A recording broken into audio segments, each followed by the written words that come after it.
But you know, behind the humor, Senator, there really is a serious charge, and that is that somehow you're faking, that you're a Harvard-educated liberal, that you were brought up here in Washington, the son of a senator, and that you're passing yourself off as a Southern conservative.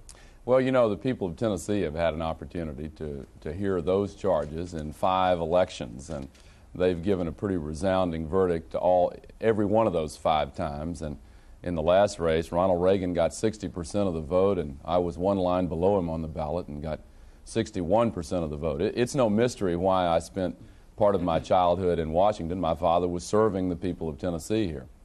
But also, let's look at this point, and you know, that was Tennessee, and you are something of a favorite son there. Now you're trying to pass that message off across the South. And if you look at your voting record, your opponents say you look more like Ted Kennedy than Sam Nunn. The Americans for Democratic Action last year gave you a rating of 60.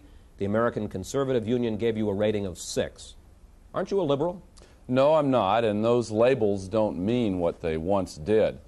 You know, the Republican Party chairs all across the South are the ones that are pushing that line. They had a big strategy meeting a few weeks ago and decided that their top priority in 1988 had to be to stop Al Gore. What they're really saying is that they have decided who would be the strongest Democratic nominee and who is the person they would least like to face in the fall.